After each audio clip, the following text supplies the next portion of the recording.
Alright, here we go.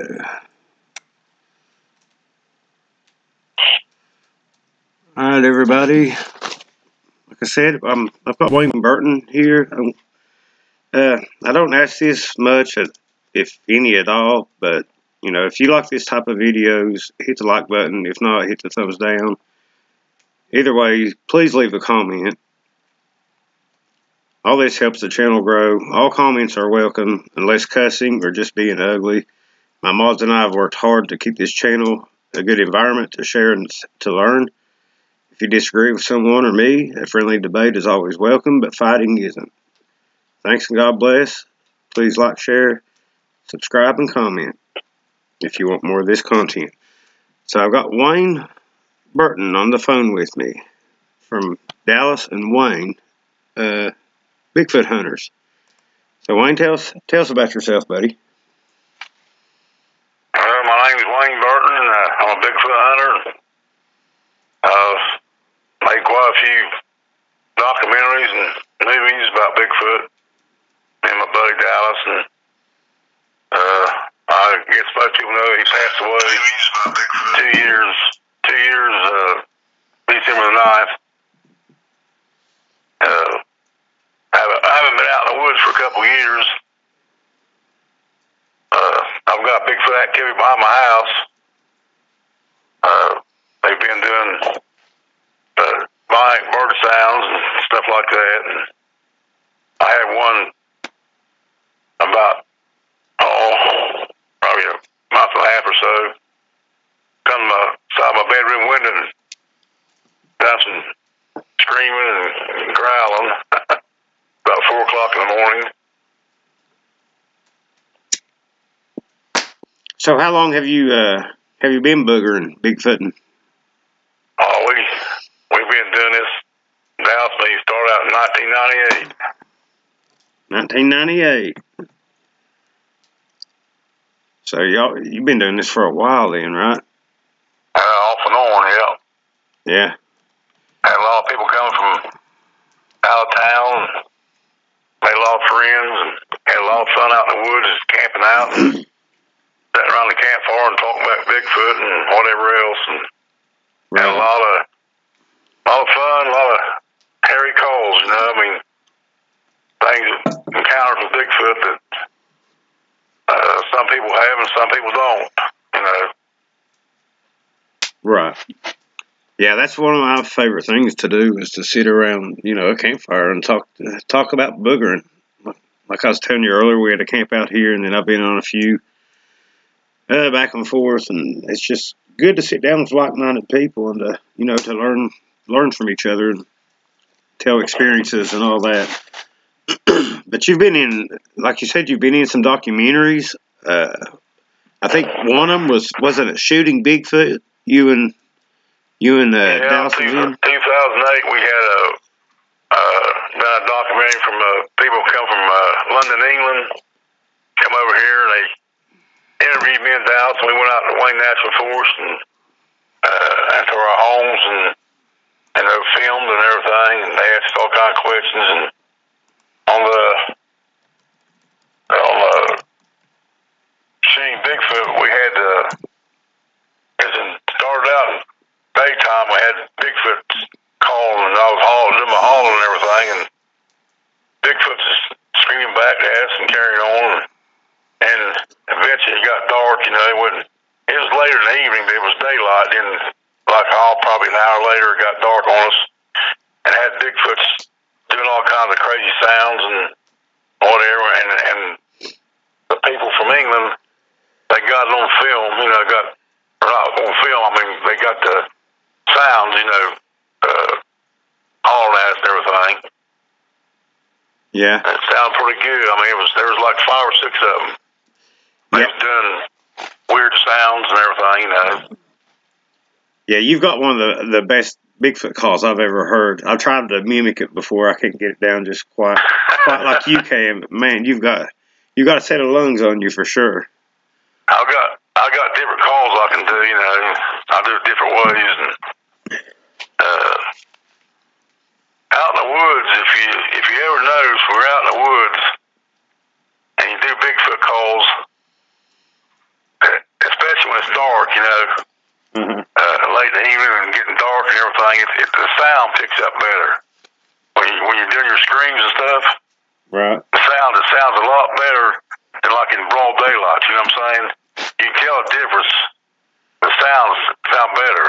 Yeah, well, yeah, I kind of noticed that too. Maybe it's where, you know, your hearing is, that sense is tuned in more because you can't see much, you know what I'm saying? That might be why.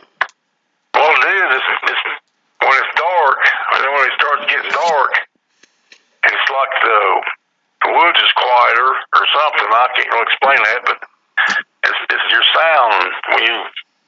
I got a big mouth anyway, so, and when I do that yelling and stuff and whatever, it picks up a lot better than it would in the daytime, you know?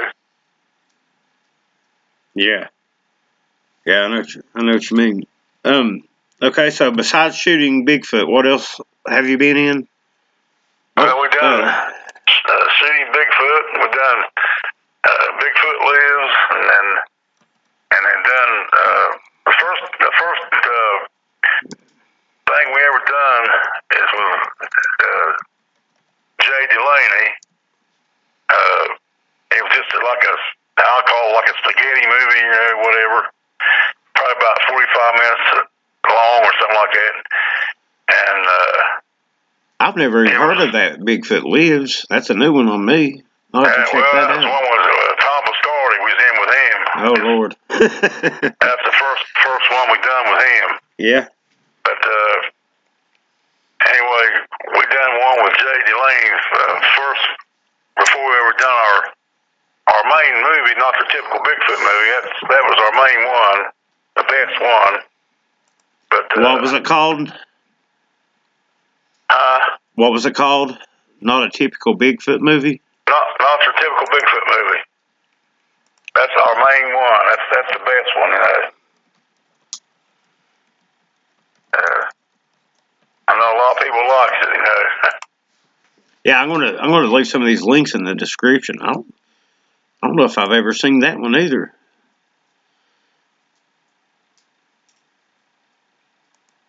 The ones that I've seen have been on YouTube mostly. Oh yeah, we done Bigfoot Hunters. There's about 10 episodes altogether, but I've got 2 or 3 copies of them.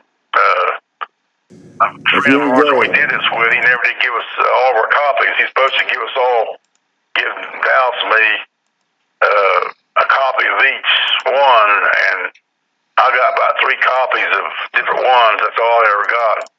Yeah. I didn't get all of them. He didn't give them all to us, you know. And I don't know what his problem was, but well, I've noticed that there's a lot of that on YouTube. The ones you're naming are on YouTube, and I've never heard of them. So that's cool. That's going to give me something to watch later. Yeah, the one we done at Bigfoot Hunters, we got Andrew named put different titles to them. One of them was called I think it's that behind our house. We done this and that behind my house on the hill. It's called I think he named it the Mountain. I think that's what he named it. Something like that. But we done we was out in Shawnee Forest and Wayne National Forest and places like that. But we supposed to got a copy of each one of those, and he never did give us a copy. I got 3 copies of different episodes, but that's all I got to get, you know. I don't know why he done it that way, you know.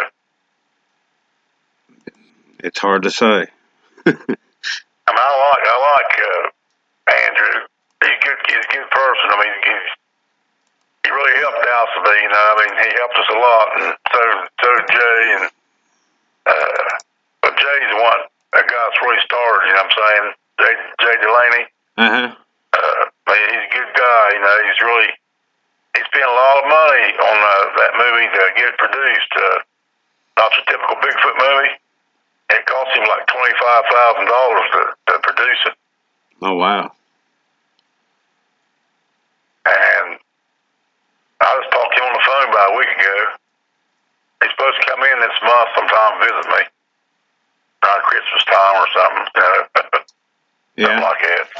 So you're up in Ohio, right? Yeah, Portsmouth, Ohio. Around Portsmouth. Yeah. Boulder County. And Yep. you've been. You tell me last night. I think you mentioned something a while ago that you've got them coming to your house now. You got the boogers. Oh yeah, they've been behind my house off and on for years. I live in town. The front part of my house is a city, and the back of it's woods. Oh, so you're right on the edge of the woods. Yeah, it's thousands of acres of woods. I mean, thousands. There's Bigfoots up there. They come through once in a while and mess around and stuff. They started messing around when we about right around the late August. They started doing them mic bird sounds and carrying on, and I holler back at them, they holler at me and stuff like that, like 9, 10 o'clock at night. And my buddy up the road here, Norman, back in, it was late August, about the middle of August, something like that. He was sitting on his front porch about 11 o'clock at night. And I mean, this is right in town, and a Bigfoot walked right across the street. And he's seen it real good because street lights and everything. He saw a Bigfoot back when he was about 19 years old, back in the 1957, 58, something like that. Uh-huh. He saw a Bigfoot. He's from New York. And up in New York where there's a lot of woods, him and all his friends is out in the woods messing around, and shooting 22 rifles and whatever, and they saw a Bigfoot. And he's the type of person who just keeps stuff like that to himself, Yeah. He found out I was a Bigfoot hunter, and he told me about it, a long time ago. And we've been friends. We're best friends now. And anyway, he saw this Bigfoot back in August up here, walked right across the street and went up in the woods and disappeared. He said it looked like about 5 foot tall, juvenile, He wasn't sure how tall it was. He's around 5 foot tall, he said, but he said it could have been taller, And it was really, really husky, real muscular and that sort of thing. Anyway, he called me, so I come up his house, and we only live about 200 feet apart, So I walked up to his house, and we sat on the porch for about an hour or so, and talking and stuff, and nothing come back across the street again, not like that. But he said it went across the street in like 6 or 7 footsteps, right across the highway. Oh wow! 6 or 7 footsteps, Yeah. And he measured his footsteps. He'd done the same thing, walked across the road, and I'd done the same thing myself, and 17 strides. And he said, there's no way it was a human. Right. Down with 6 or 7 footsteps, Yeah. Yeah, they long-legged critters like that, they can move on. It's unbelievable how quick they are too.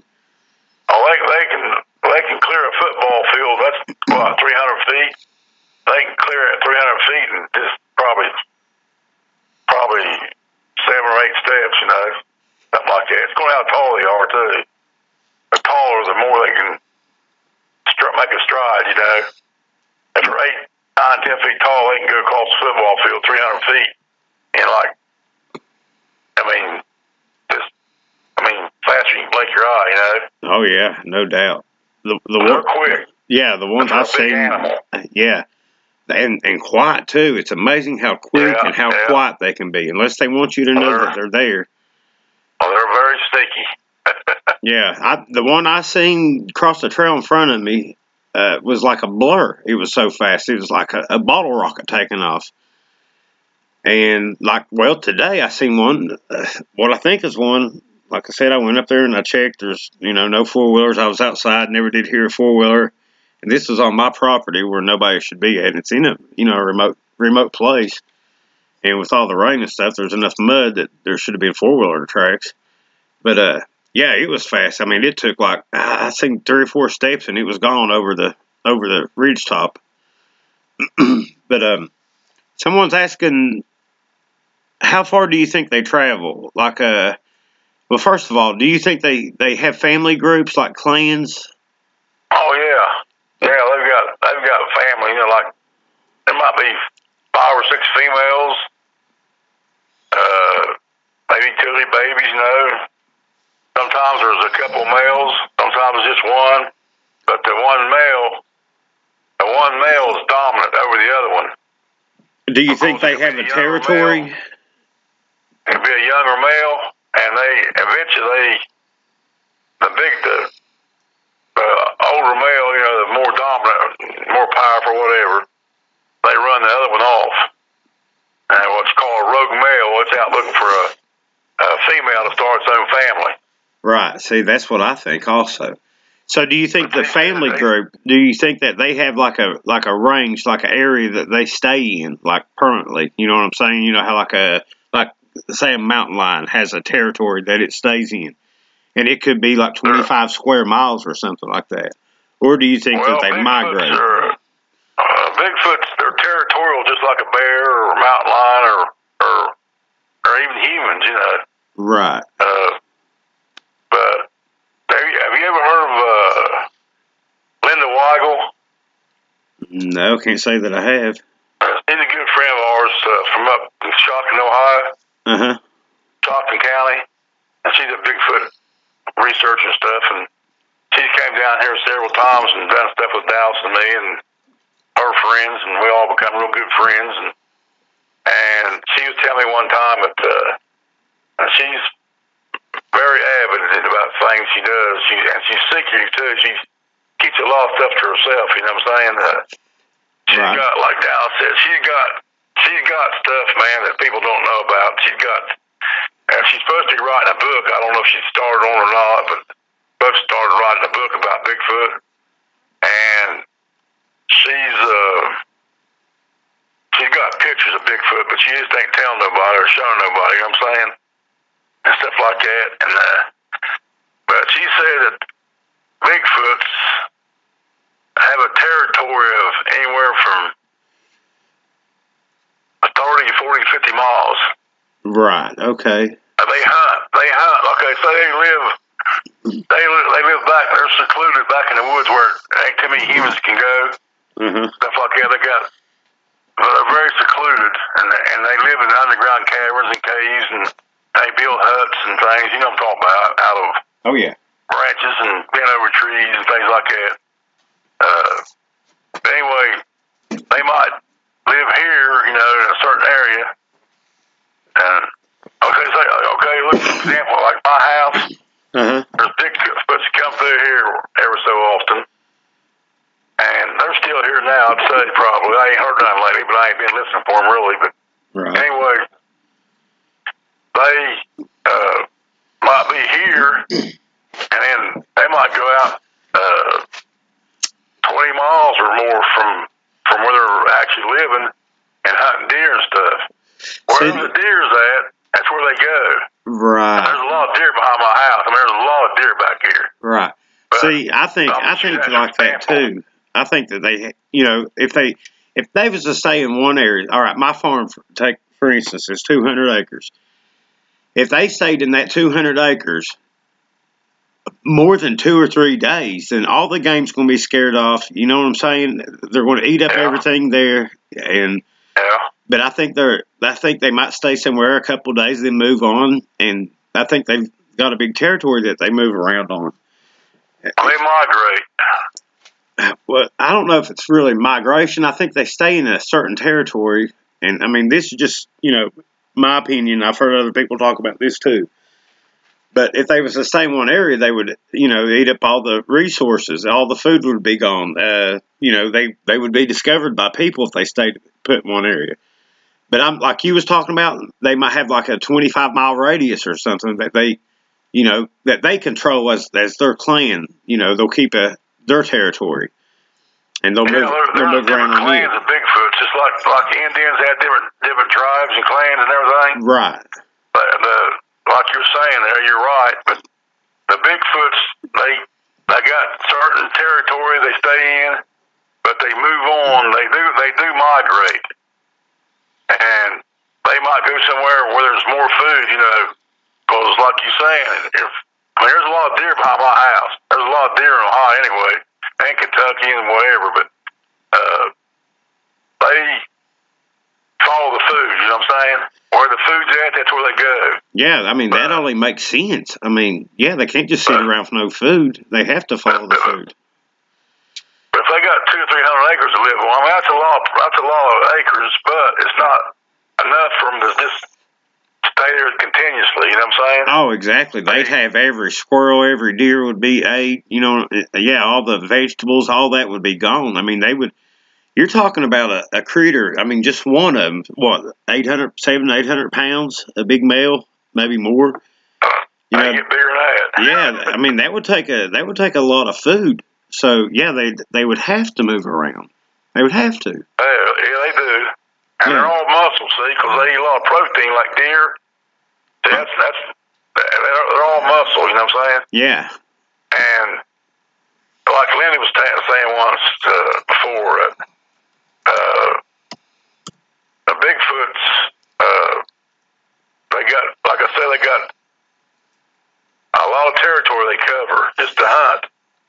And like I was saying a while ago, they might be here and they go 30, 40, 50 miles away and hunt deer or whatever and bring it back to their home and eat it, or they might eat it before they get back, you know.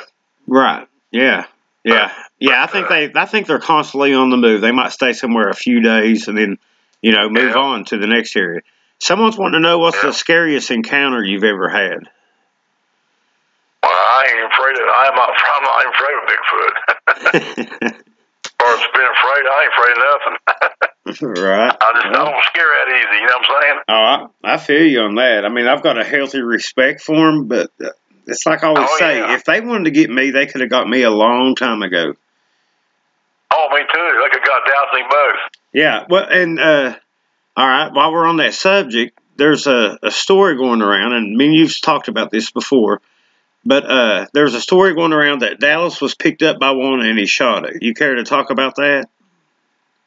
No, he never did shoot one. He never did shoot it. Okay, but he was picked up by one, right? We didn't carry guns. No, we didn't take guns in the woods with us. We was out there for hours and hours, day and night, all day, all night, sometimes for a couple of days and nights, you know. We never did take a gun with us because we both was against shooting a Bigfoot. And he was out in Shawnee Forest one time on Road 6, and he's back in there, and he got a Bigfoot come up behind him and picked him up and then set him back down. And it didn't hurt him like that. It was just showing him what it could do if it wanted to. Right. If it wanted to hurt him or kill him, it could have done it, or capture him or whatever. That'd have been a bit scary for me. I ain't really had no, as far as, I can't say I've had anything I've never been scared about, because I do my hollering at them and they holler back at me, you know, and things like that. And they've been, well, this one particular time, some people would think was scary probably. This was back in 2002 or something like that. And Dallas and his son DJ and me was together. We was at a place called the Boneyard in Wayne National Forest. Mm-hmm. Anyway, we was up there. Well, I was doing my yelling and everything, you know, that sort of thing. And Dallas had just got a brand new set of night vision goggles. Yeah. And it looks like daylight, you know. And everything works good. I got it out at the house now. He gave it to me for a birthday present one time later on. Cool. And he bought him a new one, a longer one. Uh-huh. And he gave me that short one he had for a birthday present. And that thing works good. Yeah. Anyway, we was up in the woods and they didn't really need it. Like it had a half moon that night. And so we was up in the woods messing around and everything. I was doing my yelling and all that stuff. And Dal said, let's go up here, man, mess around where they're hollering at. So we went up in there, you know, and I was doing my yelling up there in the edge of the woods and all that kind of stuff. It's like a little field, you know. There's a big old field and there's a smaller one. And we walked up through there to the edge of the woods. And when I went up there to do my yelling and everything, they shut down. They wouldn't yell at me no more. Right. So I So I've done some more stuff, and I kept my mouth shut for a while. And finally, they started messing around a little bit. About 3 or 4 of them, done some cooing sounds and things like that. So anyway, on the way back down, we getting ready to go home. You know, he said, "I'm about ready to go home. Are you, Wayne?" I said, "Yeah." I said, "We've been here. It's about probably 2 o'clock in the morning, something like that." So anyway, we was looking around our night vision goggles, you know, taking turns looking at him and his son. Well, anyway, like I say, the woods comes all the way around, and there's like a little field right in the middle. They call it the boneyard. Well, anyway, we was on the way back down to our vehicles and get ready to go home and pack all our stuff up, you know, and get out of there for the night. And anyway, I was looking around, and there's no tree stumps in this area at all. That field, nothing like that. No tree stumps of any kind. So anyway, I was looking. What the heck? I said, "What is that?" And I said, "What's going on, Wayne?" I said, "Dallas," I said, "There's a Bigfoot sitting there. It was sitting, you know how a gorilla sits on its butt? Yeah. And they like sit on their butt and like put their arms beside them. Yeah. You know what I'm saying? It was doing that right there. I said, "Oh my goodness, that's just a Bigfoot." And I was looking in the night vision goggles, and I could see it real good. And you know what it did? Okay, it blinked its eyes, right? And you see its eyes blink. And you know what it did? It closed its eyes like it didn't want me to see it. So anyway, I said, "Look, now," I said, he didn't need night vision goggles at all. He could see it real good because I had a half moon. Yeah. He could see it good. But he looked through the thing too, and so did his son. So what we did, I mean, I wasn't afraid of that, but I don't think it's too bright or what we did, but we walked up to it, right? And he was probably about 30 feet from the edge of the woods, and it's in the field there on the side of it's sort of like a little embankment there, and it comes down and it's flat.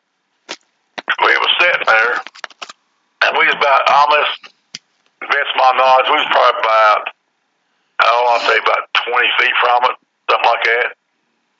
And we was looking right at it. It was looking at us, and it was black or dark brown. It was nighttime, you know. It looked like it was black, though, but it could have been brown, you know.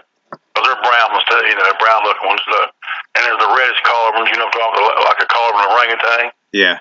But anyway, and we was all just in shock and awe, you know. We wasn't expecting nothing like this. Right. And the thing what it is, we was up there messing around the edge of the woods trying to get them to holler at us, you know, and they shut down pretty much. And we was walking back out. It did, that Bigfoot followed us out there and come down. And like you say, they're sneaky and they can sneak right up on you, you know.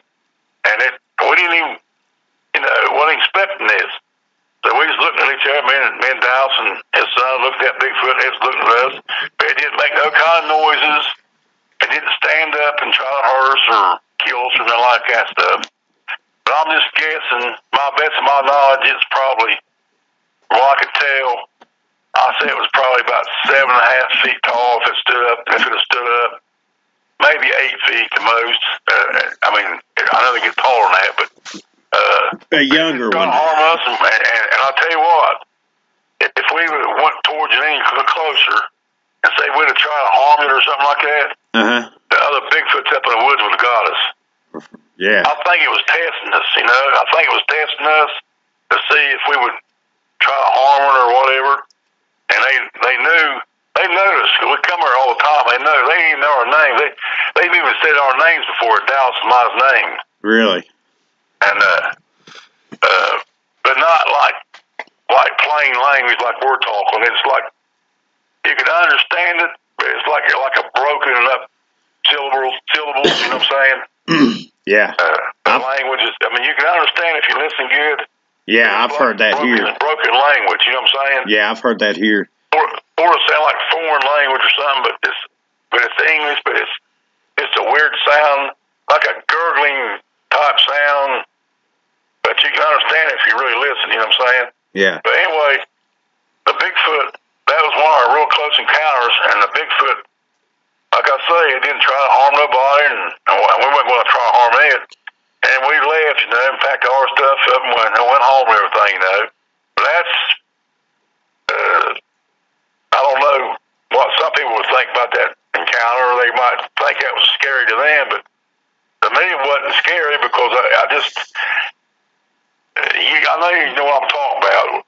When you hear a Bigfoot, especially the first time you ever encounter a Bigfoot, or hear it doing territorial screams and blank sound, bird sound, that kind of thing, it's just an experience. It gives an adrenaline rush that you can't explain unless you actually go through it. Right. You know what I'm saying? It's exciting, ain't it? Oh yeah. every time we went out in the woods, and I do my screaming and carrying on, and everything just scream back at me and whatever, and they get right behind us, maybe 30 foot behind us, and we're doing that stuff, you know, and then, I mean, I just love it, man. I just eat it up, you know what I'm saying? It's an adrenaline rush. I love it. I mean, I love to hear them things, doing them cooing sounds and all them sounds they make, you know, and it's, I mean, like I say, you know what I'm talking about. Anybody that's experienced Bigfoot, I love it. It's addicting. I mean, you want to find out more and more. You want to find out what you can about these things that supposedly don't exist. Someone asked, what do you think about their mentality? I mean, do you think that they think and use logic like we do, or what do you think? What do you think goes through their heads? Oh, I don't know. That's something hard to figure out about Bigfoot. I mean, you can't. They probably think we're crazy for trying to hunt them. Probably. I mean, you gotta be crazy to go out there and hunt a monster, you know. Yeah, pretty much. As they say, some people say, Wayne, you're crazy, man. Go out there hunting a big monster like that. Right. What do you think about? Well, that's what I like to do. What do you think about what folks call woo? Do you know what I mean whenever I say woo? Like they can turn invisible or mind talk to you, stuff like that. Do you think that's legit or? Yeah, Dallas and me've had encounters with Bigfoots where they do telepathy. Really? Yeah. See, I've never had that happen here. I mean, I don't, you know, I can't doubt what anybody says anymore because, like I said, 5 years ago, Bigfoot wasn't even real. In my head, it wasn't real, and it sure didn't live around here. But now I know different. So you say that you have had mind talk, what people call mind talk, telepathy, I think is what you called it. Yeah, telepathy, yeah. They can do that. And they can disappear into thin air. I've seen them do that before. So's Dallas and other people. See, now, I don't know. I mean, like I said, I can't say what you've seen or anything like that, but I've never seen anything like that. I've seen that they're very fast, very agile.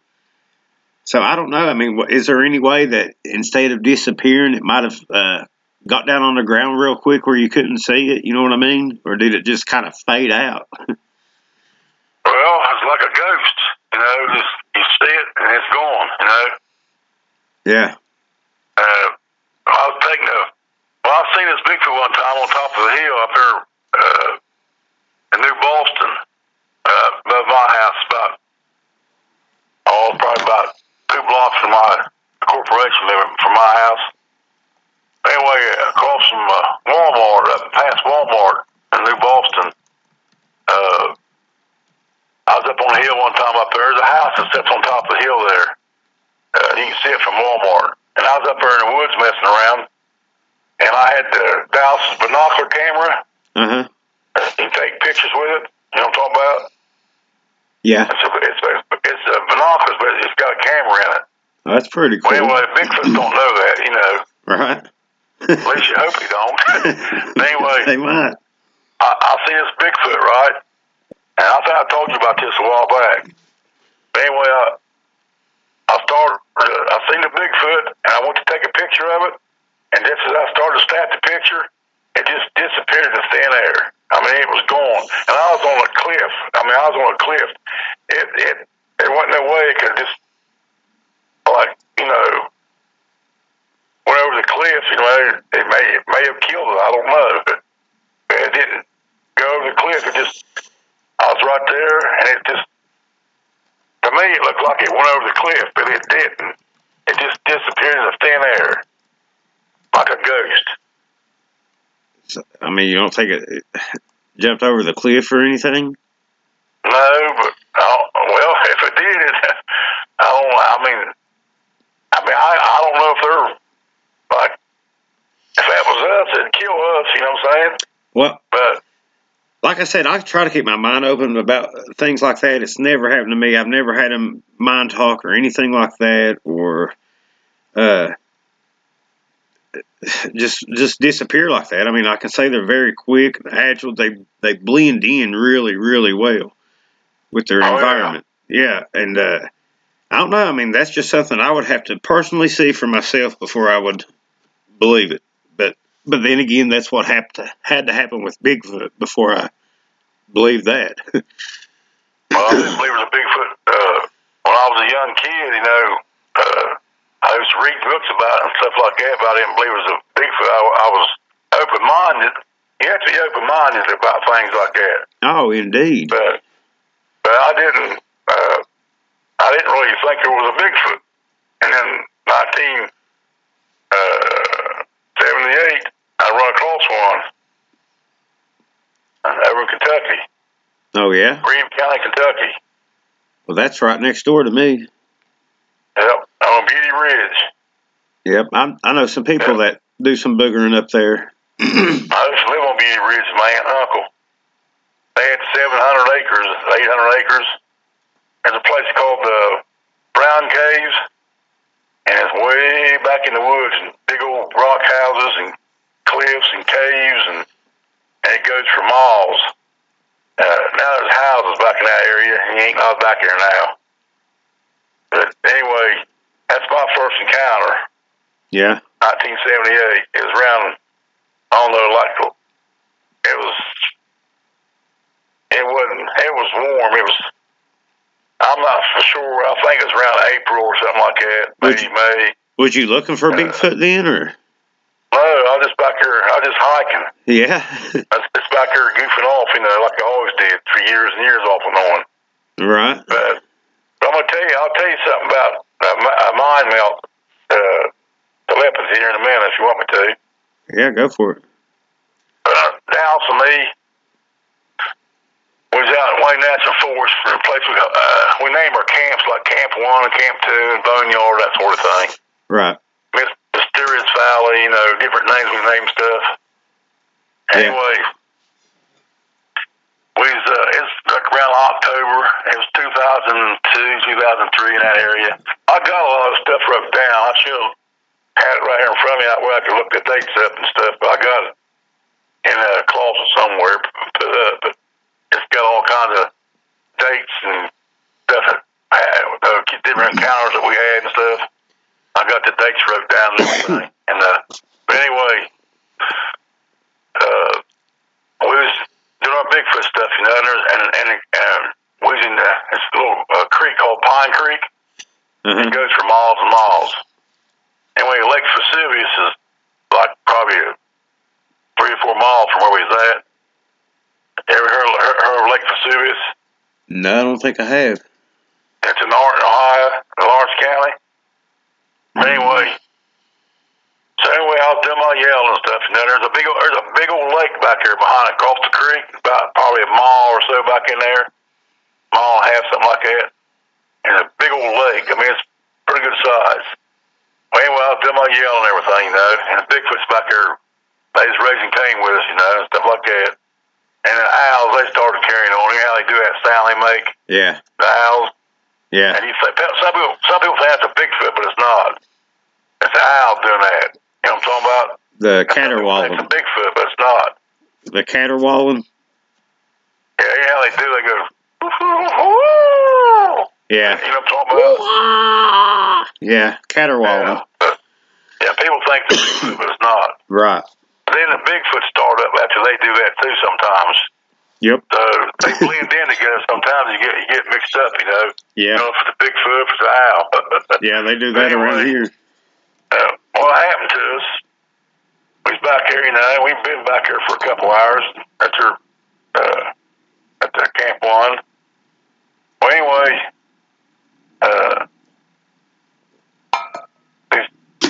down for me, we kept, Bigfoot's they was doing stuff, right, messing with us. Uh-huh.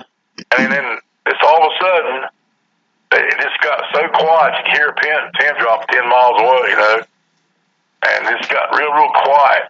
And Dow said, something's up, Wayne. I said, yeah, something ain't right here, buddy.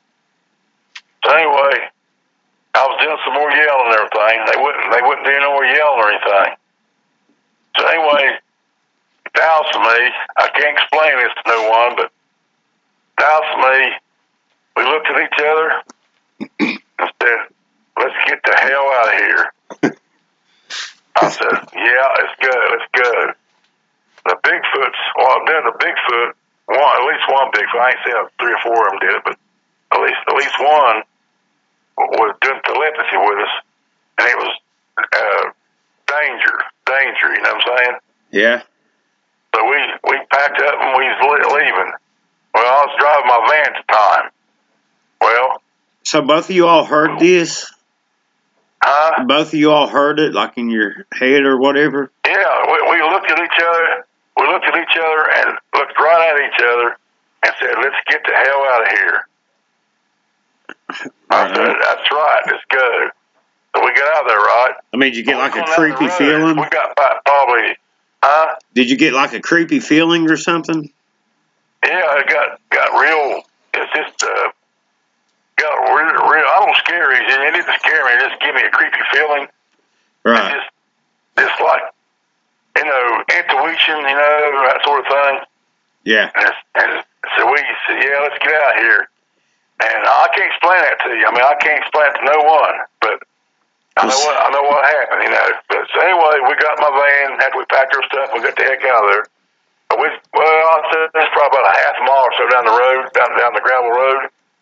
And this being, a person, or whatever you want to call it, was walking up the old gravel road. Oh, we were out in the boonies, man. I mean, there's only like 3 houses in that whole holler, you know what I'm saying? And they was like at least 2 miles from us, them houses, you know. And that's the closest houses there was out there, you know, where we was at. But anyway, this person, or whatever you want to call it, was walking up the road, heading towards my van, and you see real red eyes, look like demon eyes or something, like coal fire, you know what I'm saying? And it was carrying a real old lantern. And it like a kerosene lantern or something like that. Hey, it was carrying it? Carrying it. Maybe that might have been something different than a Bigfoot. Well, it was some kind of spirit. My phone's starting to beep. Uh-oh. You want me to call you back on your other one? Yeah, I have to use my other one. Okay. Well, I'll call you right back on the other line. Okay. I'm sorry. Oh, that's all right, bub. It happens. Okay. All right, y'all. I guess this is what you would call intermission, huh? Luckily for me, I know exactly where I wrote down his other number. And on the brain talk deal, I think that has something to do with your own brain. I don't really believe in none of that, which I can't say that he didn't have it happen, but I don't know. I just don't. I think that's your brain saying, "Hey, you're in danger." See if we can get him back online here.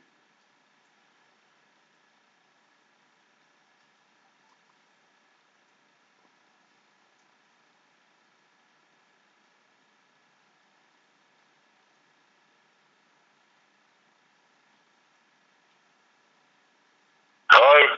Hey. Yeah. Okay. Got you back.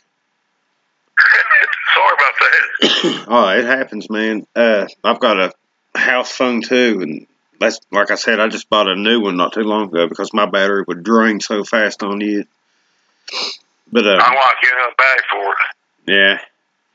But yeah, dude, I've seen ghosts before. I mean, it's nothing I want to fool around with, but I have seen them, and I know it's, you know, I know they're real, and I know that, like, demons are real. What you was just talking about sounded more spirit like. And whatever it was. They had real red looking eyes. Well, mind you, Bigfoot's eyes in the dark. You know how Bigfoot's got orange red eyes. It looked something like that. You know, like a demon or something. I don't know what it was. And I said, Dallas, I wasn't thinking. Really, I wasn't thinking. I said, let's pick this person up and give him a ride, see if they broke down or something. You know? He said, no, Wayne. He said, no. He said, we just got had telepathy with Bigfoot. Told us to get out. There was danger to get out. He said, that's what they was trying to tell us. So if I was trying to pick somebody up like that, it might have been like a demon or something, you know? Yeah. And so anyway, we went down the road. So I'll say a mile or so. And I said, I'm going to turn around and go back, man. We went way down through there. Didn't see no cars nowhere. Broke down, whatever. So just curiosity killed the cat, you know what I'm saying? So we come back up the road, and we drove around a couple miles up past the camp one. And that creature, or whatever it was nowhere in sight. So it had to be some kind of spirit or something. Right. Somebody asked, do you know Tim Stover up in Ohio? Do you know Tim Stover? He does Bigfoot boogering up in Ohio. No, I don't know him. Don't know him? I like to meet a lot of these people that does that, you know. I like talking to different people that does Bigfoot research and stuff, you know. It's what their opinion is and things like that, you know. Yeah, I do too. As long as it's a good, honest person, even if, you know, if I disagree with some of the things that they say, as long as they're being honest about stuff, then, you know, that's cool. You know what I mean? Oh, yeah. Well, I'll tell you something about Dallas, man. We didn't go around making stuff up. We didn't lie about nothing. We didn't make nothing up. We was legit. We was honest. We wasn't like that Tom Biscardi and people like that, you know. Right. Yeah, that's what. He just got in some trouble a while back. I found out that taking some stuff, he got in some trouble a couple years ago. I just found out the other day. Yeah, just some people are dishonest, and the way I look at it, if somebody's going to lie about something, or even if it's little things, I mean, how many times does somebody have to lie to you before you can't trust them? You know what I mean? So yeah, well, they go around telling like big lies, you know, like big lies all the time. Everybody does a little fib accidentally and whatever, you know. That's, you know what I'm saying, exaggerates a little bit, but when you just go around telling lies one after another all the time, and you know, that's bull. Yeah. Oh, I was gonna say, I forgot a while ago, that one movie. Not to interrupt by anything else, but that one movie, the first one that we done, I want to call it a movie, a little documentary. It's about a half an hour, 45 minutes long, something like that. It was called The American Dream. But it's not on DVD or nothing like that. We just done it, you know, just like I don't know, just something we done with Jay Delaney. And later on, I was telling you earlier, we done our main movie with Jay Delaney, not your typical Bigfoot movie. Right. And we've done a lot of stuff with different people from different places, you know. Oh yeah. I'll tell you what happened this one time. We was out like that forest by the boneyard, Pine Creek, and Pine Creek, not Pine, I meant Pine. Anyway, P-I-N-E. Anyway, there was Dallas and me, and I think his son was with us, and then there was 3 girls and 3 other guys. And some of them come from New York and some of them from Canada. They come in. They had some real good sophisticated equipment to pick up sounds real good and stuff like that. Well, anyway, I come up with this harebrained idea. You ought to try it sometime. Anyway, what happened, I was in my hall and everything, just me, right? Okay? Yeah. Bigfoot hollering and carrying on, and all that kind of stuff like they do. Well, anyway, I got the harebrained idea. I said, hey, man, I said, let's get about 3 or 4 of us and do Bigfoot sounds like they do at the same time. And then I said, that sounds like a good idea, Wayne. It does. I said, well, okay. I said, everybody, I said, you ready? They said, yeah. I said, okay. I said, I'm going to do my yelling. I said, I'm going to do my yelling. And I said, then so-and-so does right after I do it. And then the next person, 4 people in a certain amount of time. And we done that. And, man, it wasn't 2 minutes. Them son of a gun started cutting loose and raising Cain. And we got it on tape and everything. They got it recorded on tape and everything.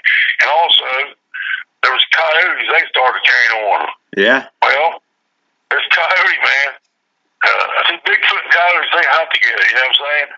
I've heard that. They hunt deer together and stuff, whatever. But anyway, like sometimes Bigfoot will maybe kill a deer or two, and then they leave what's effort over for the coyotes. And the coyotes, I guess they take it from the coyotes. They take it as much to do it. You know what I'm saying? Yeah. But they do hunt together. But anyway, and whatever. But anyway, I don't know what happened that night, but this Bigfoot was carrying on. Just one of them myself the last time. And it's because it was howling and carrying on. And evidently, they got on the Bigfoot's nerves or something. I can't explain it. And all of a sudden, a coyote, doing sound, and all of a sudden, like that. Yeah. I guess Bigfoot killed it. Hey, I've heard that here.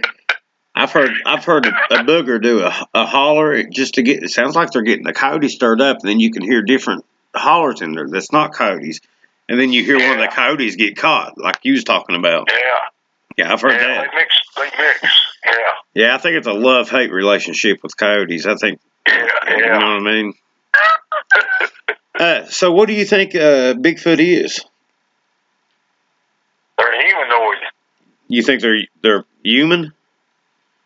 Well, they walk up a lot like we do. They look like a human, except for they got a face. Their face is like a human, Right. Sort of reminds you of a caveman type creature. Yeah, they're definitely a hominoid. Yeah, they're hominoid. They walk right up like we do. And they can also walk on all fours like a gorilla, which we can't do that. But and they got different faces just like humans do. Yeah. They can understand English. They can talk. They can do telepathy. People do telepathy with each other. My wife and me, we've done telepathy with each other before. I've never done that. I mean, you can, I guess, be around a person and kind of know what they're thinking. You know what I mean? But yeah, I'm just, I don't know. I'm not sure what they are. I don't know if they're like I don't really know if they're human, but they're like pretty daggum close. It seems like to me.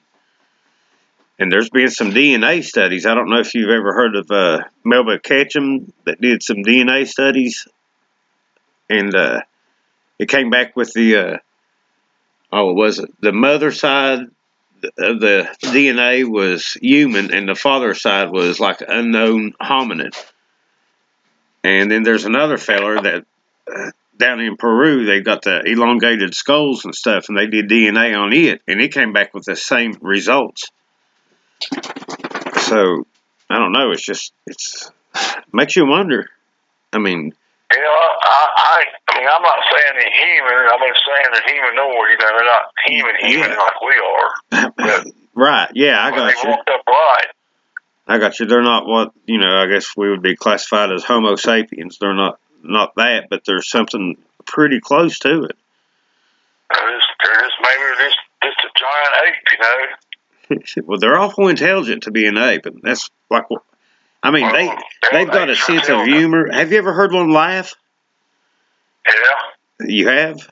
I mean, ain't that's, I mean, it shows they got humor. They've done stuff around here and laughed about it, right? Oh, I mean, they can get mad. Intelligent. They've got the same emotions that we have.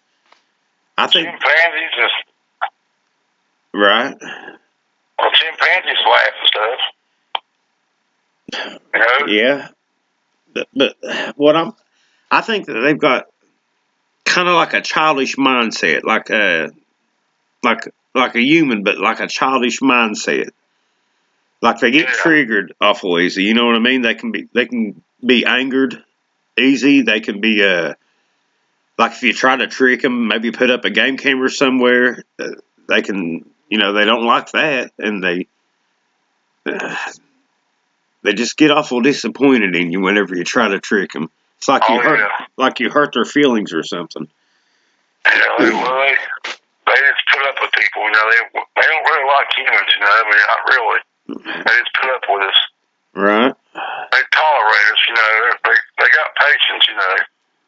Oh yeah. But, you know, I don't know if you agree with us or not, but they're trying to say that chimpanzees are 98% human. I don't believe that. But well, I think that was a flawed study because they didn't even go through the whole sequence and the chromosomes. They handpicked some chromosomes that would match up to get that percentage. If they would have done the whole chromosome and the whole genome, it was like 50%. And the only reason they're doing that is because chimpanzees and humans are made by the same creator. All right? I mean, we share a lot in common with a dog or a rock or a tree. You know, it's all atoms. And, you know, the creator, why not use something that works? So if he's going to use the same sort of genes and genomes and chromosomes and all that. Well, my opinion, I don't think chimpanzees are 98% human like they're trying to say. So I watched it on TV before. I don't believe that. Nah. It's like Dallas and Linda, and some people I know, they try to say that Bigfoot's a human, but I don't agree with that either. Yeah, I don't think they're human. They got something in them, you know. They're human-like, right? Yeah. You know, they're a hominoid and they're human-like. And like I was saying, I don't think they're human. They're like Dallas and Linda says, you know. Yeah. Well, I mean, they're a creation by God, and you know, He created everything. So, I mean, there's going to be similarities and everything. Well, I come from God. God created me. I didn't come from no ape, so that's the way I look at it. You know? Right. Yeah, that's just a flawed. I call it a religion. Yeah. The religion of evolution. It's a flawed. I mean, there's no evidence, no proof at all of it. They'll find a bone here, then find another bone 10 miles down the road and try to put them together and say, "Hey, look what we found, the missing link." Until it all comes out that they're just they're building their castle on sand, so it's not going to last. Yeah. But anyway, it's like cavemen. They try to say that evolution, man turned into like we are now, Homo sapien, and come from cavemen and all that, Neanderthals and Cro-Magnon and all that. I don't believe none of that stuff. Yeah, I don't either, but it's something that they try to push on people. Here's the way I look at it, man, and I don't know what your opinion is on this, but, you know, according to the government or the powers that be, you know, the mainstream media, the news and all that, they tell us that Bigfoot isn't real. They lie to us about that. I know it's real. You know it's real. Yeah, we know it. We know it. We've seen it, all right? It's real. So what are they, you know, they're lying about that. So they're lying about a bunch of other stuff. I think it all boils down to good versus evil. And evolution is just some kind of propaganda they put out there so people wouldn't believe in God. To make people think that they're no better than an animal. When the fact is we're made in God's image and we're special to Him. That's right. I believe in God. But why do you think the government? Why do you think the government don't want folks to know that these things are real? Well, like Dallas said before, and if people have said it, if the government comes around and tells people that Bigfoot really is real and all that kind of stuff, that's going to scare people, like older people, and things like that, and give them heart attacks and whatever, you know, things like that, you know. Right. Yeah, I think that could. The government knows they're real. They have to. They have to. They got dead ones. They got dead Bigfoots. we're just simple hillbillies, and we know they're real. You know, we don't have all this funding and, you know, all the money and all the power and all the resources that the government has, and we know they're real. So what's up? Are they that incompetent, or are they lying to us? Well, see, I know people on the internet had Bigfoot stuff on the internet, and the government shut them down. And they never did mention Dallas's my stuff. I don't know why. They never did shut us down, you know, but they have other people. Well, I think whenever somebody gets close or somebody gets good evidence, you know, they get a good picture, or a good video, or a good DNA sample or something like that, automatically you have hordes of people coming in and trolling and saying how fake this is and fake that is, and just slinging mud everywhere. And, you know, maybe they're paid to do it. Maybe it's some kind of sect of some kind of shadow government that does that. But, I mean, just look, anytime somebody gets... Right, Dallas has all kinds of pictures, which reminds me... I got all kinds of them. Yeah. Somebody was talking about a picture that it might have been you, it might have been Dallas had, of a dog man. What do you think about the dog man? You know, that's supposed to be a Bigfoot, but it's got like a head like a dog or a wolf or something like that. Some Bigfoot's supposed to look like werewolves. Right. So you think it's just a booger that's got a long snout? Yeah, that's my opinion. Because there ain't no werewolves. My opinion, there ain't. Well, I mean, see, I don't know about that either. Just, I mean, I've never seen evidence of anything like that around here. Because supposedly they're supposed to have a different type of foot, you know, like a dog legs or whatever on them. I've never seen any tracks like that around here. However, the werewolf stories have to come from somewhere. I mean, all kinds of different cultures have stories of, like, dog men. Even back to the Egyptians. I've got all kinds of pictures of Bigfoot. And some of them Dallas gave me before he died. I'd love to see them. I got some good ones. I got some good ones. I'd love to see him. You're not that far from me, man. I'd like to ride up one weekend and check out your pictures. You're welcome to. That'd be cool. But I got some good pictures.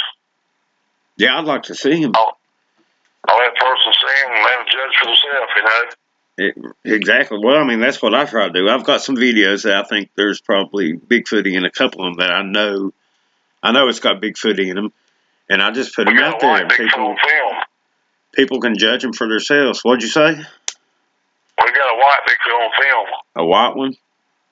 Yeah, it's about 40 seconds. Do you have this stuff like uploaded to the internet, like on YouTube or anything, or is it just your personal? The white Bigfoot used to be on the YouTube. I don't know if it's still on there or not on the internet. It's a video. It's about 40 seconds long. It's one of your all's videos? Huh? It's one of your all's videos? Yeah. 1999. It's about 40 seconds or 50 seconds, something like that. I don't know if I've ever seen that. White Bigfoot. I've got pictures of it, too.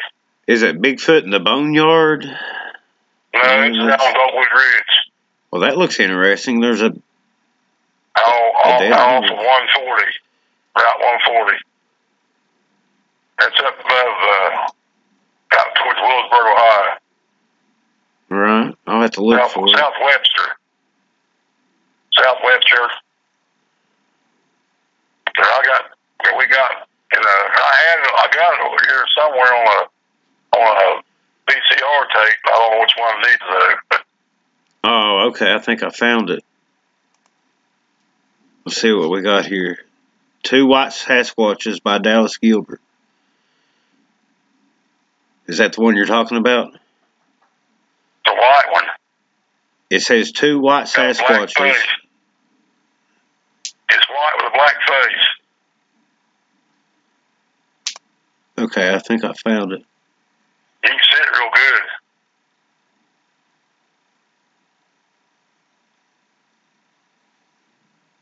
This one might not be it. It says 2 White Sasquatches on the top. I think I got more than one, but that one, the best one is on film, you know, on movie film. I have to look for it. But so how many? What's the best sighting you've had? I mean, have you had like a real up close sighting? Yeah, well, that one was when Dallas and Many Summers ago. That's my opinion's the best one. That's the best one. Well, that was nighttime, like 2 o'clock in the morning, but the daytime I had a good one. I was in Kentucky, you know. Back in Kentucky, 1978, that was a good one. I was about 35 feet from it, something like that. What'd the face look like? It reminds you of had the big broad nose like a gorilla. And but like a hooded nose, like a flattened hooded nose, like a human. Yeah, like some black people got the flat nose. You know what I'm saying? Right. Broad was got flat. You know what I'm saying? Yeah. But anyway, I seen it at that time. It was 35, 40 feet from it. It was about 9 or 10 feet tall. That's the closest. I mean, in daytime, but I've had other encounters in the daytime too, pretty close, but not that close.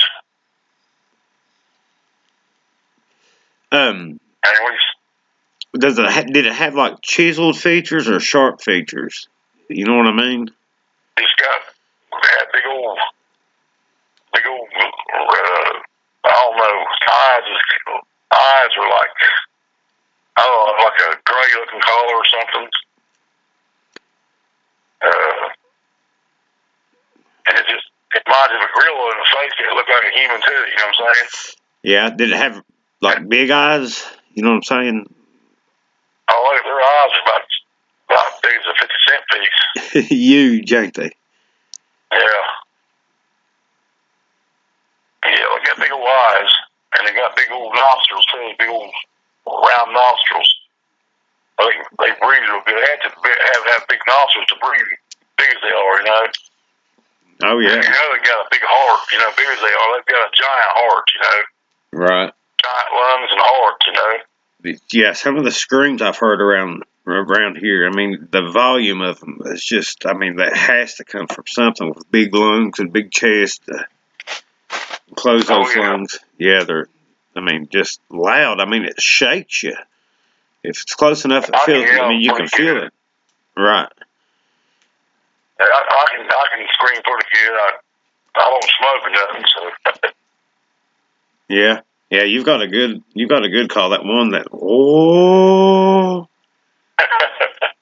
that's a pretty good one. A lot of people has my Bigfoot scream. They use it out in the woods, and they get responses from Bigfoots up like Maine and different places. You know, we got friends that live in Maine. They come down here once a great while. Ain't been there for a while, but a couple of years. But Snowwalker Prime used to come down there, didn't he? Michael Merchant. Yeah, he was down here. Yeah, I've seen some videos y'all had to see him. Bill Brock. You know Bill? Yeah, I've heard of him. I don't know him. Yeah, he's been out here 2 or 3 times. One time Michael Merchant come down here a couple of times. Out Wayne National Force with us. We've had different people come down, you know. So you said that you've heard him like speak a language. It wasn't exactly English, but what do you think? Do you think they have a language that they use amongst themselves, or do you think they just mimic us? All creatures do. Have you ever heard? I call it bush talk. It's like a series of clicks and pops, and like maybe even a whistle thrown in there, like. Oh, they do whistle sounds and cooing, and you know, just different. They can talk. I mean, they can talk. They got. I mean, they don't talk like we do, real plain like we do, but they can talk in their own language. It's like a broken up. It's like the syllables are broke up syllables. You know what I'm saying? Broken syllables. Right. Do you think they have their own language, or do you think they use like? Oh yeah. They have their own language? Yeah, they have to have. They have to have. It's like dogs and stuff can communicate with each other in different ways. Cats, whatever, bears, birds, any kind of creature that God created on this earth, they got their own way of communicating with each other. Right. Just like we do. What about infrasound? Have you ever heard? More sophisticated, more intelligent. Right. Have you ever heard of infrasound? What now? Infrasound. Like lions will use infrasounds. Turkeys do it. Elephants. It's like a sound that's below our hearing range. Oh yeah, Bigfoot does them what you call like a dog whistle. A dog can hear it, but we can't. Well, Bigfoot they can do a sound. It's like a dog can hear it, but we can't. Bigfoot can communicate with each other like that. They can, like, whatever, but you can't hear them. The Bigfoot can hear each other, you know what I'm saying? Because they can, like I said, a dog whistle. Right. We can't hear a dog whistle, but a dog can. And so can a Bigfoot. I used a big, who was it? Fred? He's dead now. Anyway, Fred told me in Dallas about to get a dog whistle and blow it and run, and the Bigfoots don't like that, you know what I'm saying? So, back in 2000, I think it was 2008, Dallas, me and Tom Muscardi and a bunch of us was out Shawnee Forest, Wayne National, doing that film, Bigfoot Lives, and it's like February. It's pretty cold. We're down on Road 6 at Shawnee Forest, and I had my dog whistle with me. The first time I ever used it, and there was snow on the ground, probably a couple inches, and we was way back in the boonies. And I've done that dog whistle blow, or whistle, And a Bigfoot actually came out of the woods. Really? And stood right there and looked at me and Tom Muscardi and Dallas. The other two guys is up the road about probably 100 feet from us. They didn't see it. But Dallas and me and Tom Muscardi seen the Bigfoot. Tom said, "You see that Bigfoot, Wayne?" Dallas? "Yeah, Tom." I said, "It's right there looking at us." I said, "We can see it." And it looked at us. It's about 8 feet tall. And it walked back in the woods and disappeared. And I'll tell you something else. I can't explain this, but I know they can. This is just a theory, but other people just got the theory too. People I know. Okay, it was like 2 inches of snow on the ground.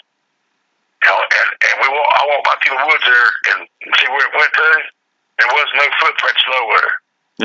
They can elevate themselves, or they can, like, they don't have to use their feet to walk. They just like elevate themselves and disappear.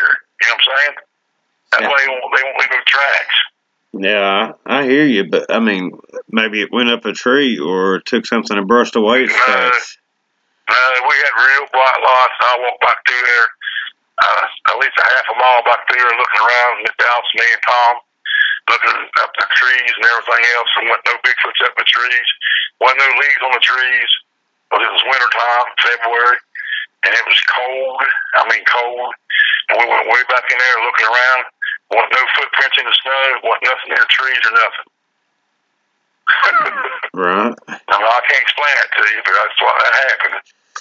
Well, now I've seen where they step beside of logs or stepping, beside of trees. I think they're highly aware of their footprints. They don't leave footprints all the time. Sometimes they do, but they don't do it all the time. Now, way back in the boonies, way back in the woods, a lot of times they'll leave footprints, but most people ain't going to be way back in the woods like some people are. Most people don't go back in the woods like that, Well, I've noticed they come around here, and, the last couple of winters, we've had some snow and stuff, and they never come around here whenever it snows, except for, I think it was one time last year. They had come up, and I had my phone out here, and we were all listening. They threw a rock and hit the window, and I found 2 big tracks right out here on my driveway. Yeah. But yeah, I think they're highly aware of their tracks. I think they're intelligent enough to know that they're leaving tracks. Oh, they're intelligent. But they do leave tracks, though. Right. What about their structures? Do you find a lot of structures up there? We found some. We found where they took, like little sapling like things. You know how a certain area may be like saplings about maybe 2 or 3 inches around or something like that, or maybe bigger. They take them in and fold them with each other. Right. Make like a little hut. You know what I'm talking about? Yeah. Do you notice if they do any weaving with them? You know what I mean? Like intertwine Yeah, they weave them. That's what they do. They weave them in together. They weave them together. Right. That's what I look for. for. They don't strip the green off either. They don't kill them right. They just fold them in together, weave them in together, like you would weave a basket or something. Right. And then when summer comes, them leaves go right back out, and they got a hut to get in out of the hot sun. Right. Yeah. I think they use. I've got a theory that they use what I call a kill box, and I got that term from Kumbo Baker. I think you know who that is. And he was showing us a place that he called it a kill box over in LBL in Kentucky, laying between the lakes. And what they do is they pull over like saplings and make like a kind of like a corral or obstacle course or something. Then they'll build a blind in there, and I think they use it for hunting. Have you ever seen anything like that? Like around game trails? They take like logs and stuff, and fix them together where they can get underneath them and sleep. Like a hut, like it's made out of like big, like some of them might be, dead trees and stuff. Right. And they put them together and fix a hut and get in it and out of the weather and stuff. I got a picture, 1 or 2 pictures of some of that stuff. Yeah, I found stuff similar to that. But what I'm talking about is I think it was last year, and it might have been the year before that. Everything seems to run together after a while. But I found some deer tracks and some booger tracks right behind it. And it looked like the booger had been chasing the deer. And then it gets into an area where a bunch of little trees are just bent over. They're not broke. They're just bent over. Maybe have some other dead branches piled on top of it. Like it's making like a gate or a fence or something for that deer to run along it. And then there was like a big pile of brush. And that's where the chase ended at, was where that pile of brush is. And then I found deer hair and blood on the side of a tree, like something had smashed that deer up against a tree. Oh, yeah. Yeah, they do that. And I call those places like that kill boxes. And I found a couple things like that. I found fresh blood in one, and I found like rocks that haven't, like pretty good size, head size rocks that haven't been there very long. I think they use rocks to dispatch their prey. Oh, they kill deer with rocks. And they also run deer into maybe 5 or 6 deer together. They meet some Bigfoots down one end, Bigfoots down another end, and the other Bigfoots run the deer to the other Bigfoots, and they reach out and grab a couple of them, break their neck, and break their hind legs. And they take their finger. They got fingers like a razor blade, they got big old hands anyway. They take and slice his stomach open like a knife, like we would take a knife and slice one open. And they rip your insides out, and they eat your liver and heart first. And sometimes they eat the insides, and sometimes they don't. They leave it laying for the other animals or whatever sometimes. And they take and peel the hide off of the deer like a banana. That's awesome, because I found the exact same thing here. Actually, whenever I go hunting, I will leave the deer heart and kidneys and its liver up on a log or a rock or something. Leave the rest of the guts on the ground, and they'll take the heart and the liver first, and they won't mess with the stomach and the intestines and stuff. Somebody's wanting to know, do you think that Bigfoots are the big guys being encountered closer to population centers now compared to in the past? Do you think that they're coming in like closer to towns or cities even more now than what they did? Yeah, because they're right behind my house. Right. They've been there for years, off and on. I know other people see them too. there was a lot behind my house. February 2010, the woman had a dog grooming place beside my house, and she's a Christian woman, and she was out back one day, and she checked on a dog. She had it in the cage, getting ready to groom it, and had it in a big cage, you know, where they can move around real good and have exercise. And she went out to get it. She felt something staring at her, and she looked up at the hill, little house behind my house. It was a big house, a real house. And a Bigfoot was standing about 20 feet out from the side of the house. The white Bigfoot, she said it was like 9 or 10 feet tall. And it was looking at her. And she said she'd done something. And she looked down, looked back up, and it was gone. And she's a Christian woman, big Christian woman. And I know she wasn't lying, because this one kid I know, he's a friend of mine. He's half white and half black. And anyway, about 3 months later, he saw the same Bigfoot up the road from my house, just a couple of 100 feet up the road. Just one house, friends of his. Well, I know the names too, but the girl there, people lived there, but she was feeding the mom Bigfoot, a mom and a baby, giving it bread and stuff like that. And the kid went up there one day, and he didn't know the woman next door to the dog grooming place. They didn't know each other. And so anyway, he was up there, and he was waiting for his friends to come home. And it was about 7 o'clock in the evening, and it was getting close to dark, you know, because it started about 8 o'clock or so, and whatever. So anyway, he said he felt something staring at him. He'd been standing about 15, 20 minutes, and they said something staring at him, and turned around and looked. That white Bigfoot was standing about 20 feet behind him. He run like a deer. Scared the heck out of him. Do you think him and her didn't even know each other, so I know he was telling the truth, you know. Right, yeah. Yeah. That's pretty cool. So yeah, I think they're well, first of all, I think there might be more of them now than, say, 50, 100 years ago. There might be more Bigfoot now. And, you know, we keep building and building and building, and, you know, we're going into different forests and, you know, taking down forests, and people's moving, you know, into the woods. So obviously you're going to have more encounters like that. Plus, we have like internet, telephones, all that we can share encounters and stories. Yeah. So I think the word's spreading, and more and more people are becoming aware, and like we was talking about earlier, having an open mind to it. I mean, we've been lied to, people. I mean, that's, you know, they're real, and I don't care what the news tells you. Yeah, they're just lying to us about it. So I mean, the government knows they're real. Yeah, I mean, the whole main purpose of me starting this channel was to show that they're real. Like I said, 5 years ago, I didn't think they were real. But now I know they are. I know there's certain things you can look for on your property, and there's certain measures you could take, like game cameras, for instance. I put up game cameras around here to keep them away from, like, my dog food or my house and stuff like that, because they know what game cameras are, and they keep away from them. Oh, yeah. Yeah, so.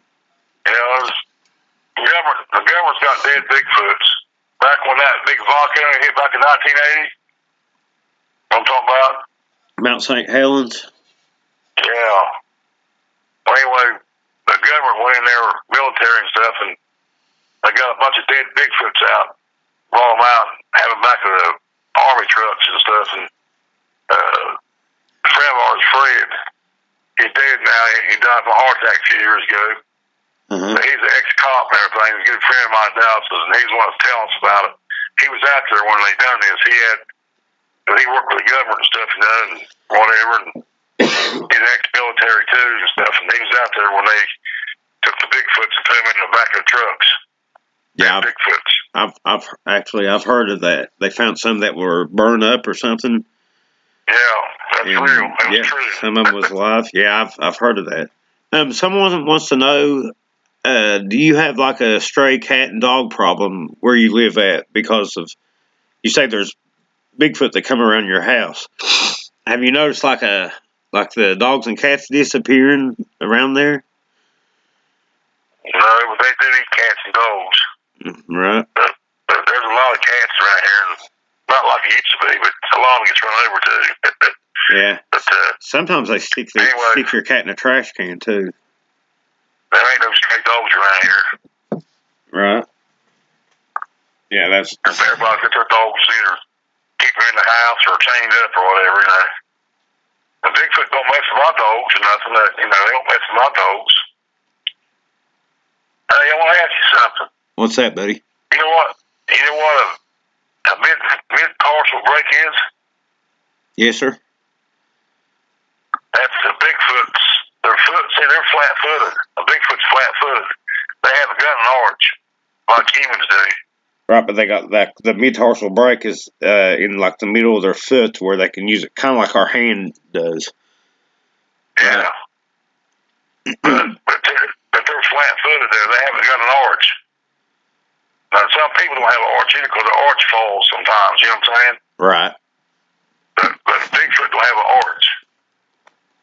They're flat-footed. Yeah, I found a few tracks, and you can see the mid-tarsal break in them. Yeah, right in the middle of the foot. Yep. So yep. Do you go out as do you go boogering as much now? Do you go camping and Bigfoot hunting as much now, or? No, I ain't got no way out to the woods now. My land's broke down. Man, we're gonna have to. I ain't been out. You've got some hot spots around there, man. Maybe whenever it warms up this spring or summer, man, if you wouldn't care, I'd like to come up there and we'll go poke around in the woods a little bit. You got a 4-wheel drive truck? Oh man, I got a side-by-side ATV we can hop in. Yeah, that'll be good. Yeah. I got some places we can go. Yeah, I like to go up there and check it out. I've got like I was telling you before, I got a buddy he's been down here a couple of times, and he's from up around southern Ohio. He's, we talked about that last night, and we was going to take the canoes and put them on the Ohio River and float down. I don't know if that might be something you're interested in, but I do have an extra canoe if it is. But I've never done that before. I've done big truck intertubes like that. Yeah. Yeah. Well, I think it'd be, you could just float the river and you could be quiet. You wouldn't really have to use your oars very much and just keep an eye on the shoreline, because, I think you mentioned it last night. We was talking that they use rivers as, travel corridors. Yeah, they follow water. Right. Yeah, I mean, it's just one thing they have to have. I think if they've got, plenty of food, good water, and a place to hide, then that's what they need. And if you've got an area like that, the area big enough like that, with, enough abundance of game and water and shelter, then there's probably a booger or two in there. Oh, yeah, as long as they get all that, which there's all kinds of stuff back here behind my house. There's all kinds of springs and water. There's a little pond on top of the hill here, and up on probably a couple miles from there, Fremont's got there's at least one or two ponds full of fish. Right. They eat fish too, but there's Bigfoot follows water like a highway. Like we drive a highway. Right. Yeah, because if you ever look at especially here on the the eastern side of the United States, which I know it's like that everywhere basically, but along the riverways, there's always woods on each side of them. Unless you got like a city built right up to it, there's usually woods at least on one side of that river. Yeah, they usually have to hide. Do you think they can swim? Oh yeah, they swim across the high river like ain't nothing. Right. And deer can do it. Bears, black bears cross the river here all the time and come right here in town. They've done that several times in the last 2 or 3 years. Yeah. But deer do it all the time. Bigfoot can do it as strong as they are. Oh, They're powerful. yeah. Yeah, I would say they could swim just fine. I've seen deer swim across the high river, and you know a bigfoot can do it. And I've seen black bears do it too. There was a black bear down in Shawnee Forest a couple of years ago, about 3 years ago, swimming across the river. Come over to Shawnee College and climbed up in a tree. But that'd be and something to see. After New Boston about 4 or 5 years ago, I just went to the dollar store beside Blackburn's Market. I went in and got me a newspaper. I was going to my mom's house. I went and got her some candy bars, almond joys that she likes. Uh-huh. I got my vehicle and my van, went to her house. And about a half an hour later, a black bear walked across the Kmart lot. They can see a picture of it in the paper. I just missed it half an hour. Yeah, I mean, and that's kind of what we was talking about. The more we push into, clearing the forest and building neighborhoods and putting up stores and everything, you're going to have more wild animals in the. It's about a 400-pound black bear. I would have been messing with it if I've been there. I would have messed with it. That's how crazy I am. Well, you're about as big as a bear anyway. I used to be. How tall are you? 6'3". 6'3"? Yeah. I was about 200. Well, at one time I was 300 pounds. Yeah. I'm now about 245 now. Well, good. You've left stuff out for boogers before, like what people call gifts in them. I know y'all put out, what was it, tuna or something like that? Oh, we put mackerel and tuna, salmon, bananas, bread, hot dogs, whatever, Have they ever brought you anything back? One time Dallas was out in the woods at Shawnee Forest, and after goofing off by himself, and he was doing Bigfoot calls and whatever, and doing them words he uses, and anyway, he was walking up the woods, he saw a Bigfoot, and it disappeared, and he's walking up the woods and see if he tried to get a picture of it or whatever, movie film stuff, and he found evidently a Bigfoot must have given him a gift, because it was a whole deer rack. I mean, it was perfect. It was like a 15-point deer, and it was perfect. Hey, if I come down to visit you, yeah, if I come down to visit you, I'll bring some pictures of what they brought me. They actually just what was it, yesterday or day before yesterday? They brought me a whole deer head. Yeah, they've brought deer bodies. This wasn't a head. It was just a skull. I mean, it was a skull and the antlers all together, perfect. You know how the squirrels and everything chews on them and stuff to get the minerals and stuff out of it. Yep. This wasn't chewed up or nothing. It was perfect. And his wife has still got it hanging on the wall in Dallas's room, in his Bigfoot room. Yeah. It's on the wall. I've got the skull, the antlers, about a 15-point buck. Right. I've got about 6 of them out. I got a tree out here that I put them up in, and they've brought about 5 or 6 of them to me, like that. Just the skull and the antlers, just like you're talking about. Ain't that wild, though? And usually they'll do it. They'll do it after a hunting season. Yeah, well, this wasn't no head. It was a skull. Right. Skull and the antlers still together and everything. Perfect shape. Wasn't even chewed on or nothing. It was perfect. And the Bigfoot brought it to him. Yeah. And put it down there.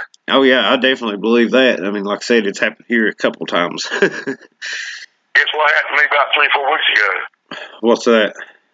I might have told you last night. I can't remember. Anyway, I always feed the birds, There's usually a lot of sparrows that come to my house. I'll feed them bread and stuff, Anyway, I'll sit on the porch and listen to music and everything, like I do. And all of a sudden, the birds, they see me out there, and about 30, 40 sparrows, they come flying and land on the porch and on the ground and whatever, I said, what are you guys want? I know what they want, so I'll be right back. So I went in the house and got a couple slices of 12-grain bread. Tore up in pieces and everything, threw it out there for them. They went nuts on it, right? And eating it like crazy and everything. Well, I think it's one particular sparrow. A certain way it was marked. It's the only one marked a certain way. You can tell the difference in, you know what I'm saying? Right. It had a different kind of marking to the other sparrows. And it was a female. And anyway, I seen her get the bread, and she took off out towards the friend of mine's house.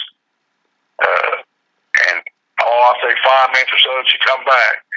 Guess what it did? What's that? It landed right on the porch, about 2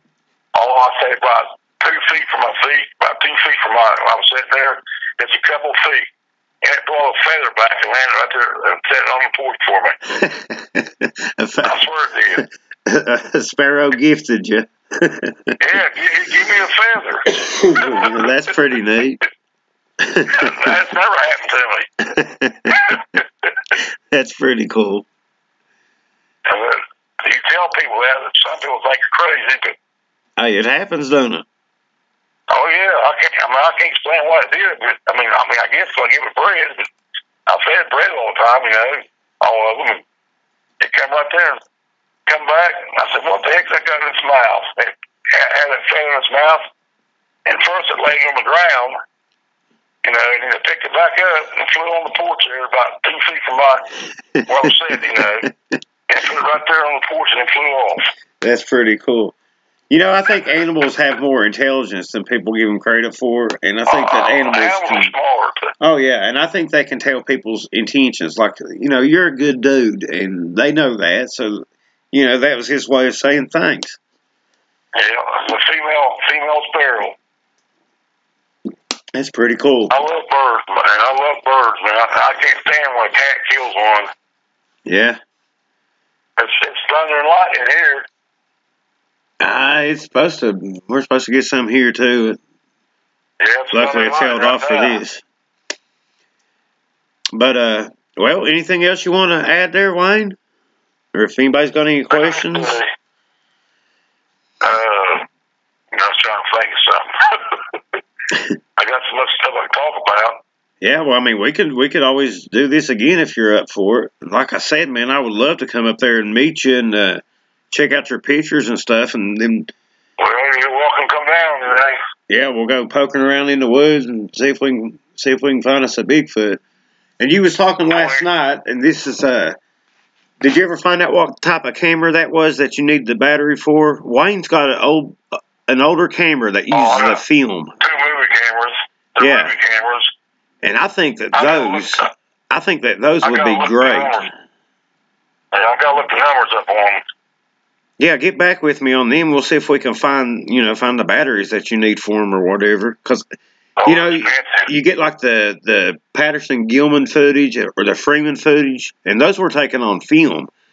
And I think this digital stuff that we have now I don't think it's as good. I mean, it's handy to load up to a computer and stuff, but for some reason, it's hard to film a booger with it. Well, I'll tell you last night. What's that? I'll tell you last night about the Bigfoot. Uh-huh. Last night, I'll tell you about the Bigfoot where when then Andrew's up in the woods, and then Dallas and the other Andrew goes down the movies with, the Bigfoot Hunters movies. That's what I was telling you last night about the Bigfoot coming out of the woods, and they thought it was me walking through there, and then they finally seen it was a Bigfoot, and Dallas, like I was telling you last night, Dallas told Andrew, said, turn that camera on. And like I tell you, that's a sophisticated camera, you know what I'm saying? Uh-huh. I mean, it costs like $12,000, $15,000. I mean, expensive. Like using Channel 3 News and stuff. And I had a perfect timing of a Bigfoot walking through there. And they thought it was me coming out of the woods, and me and Andrew. And they didn't see Andrew, they saw it.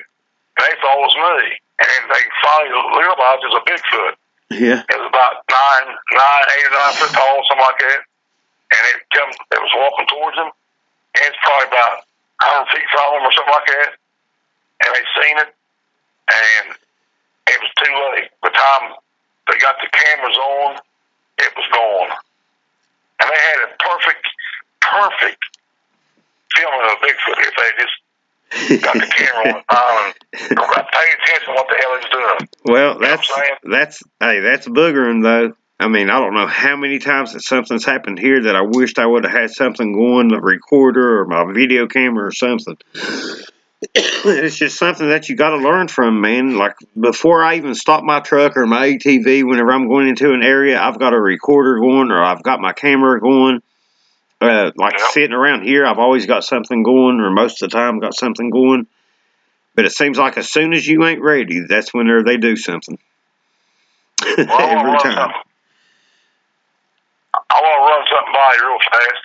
What's that? I'm going to tell you something happened in Dallas.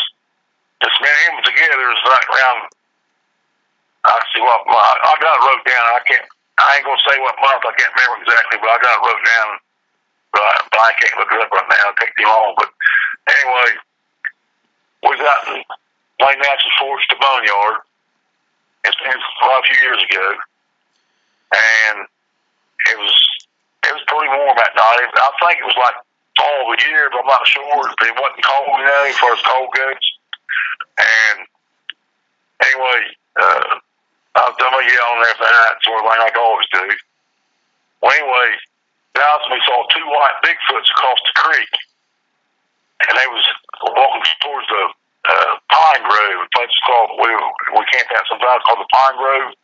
Uh-huh. Well, anyway, they like I said, they just walked up towards the Pine Grove and big pine forest up there, and all of a sudden, this big spaceship comes out of nowhere, out of Earth's atmosphere, and it was hovering over top of the Pine Grove.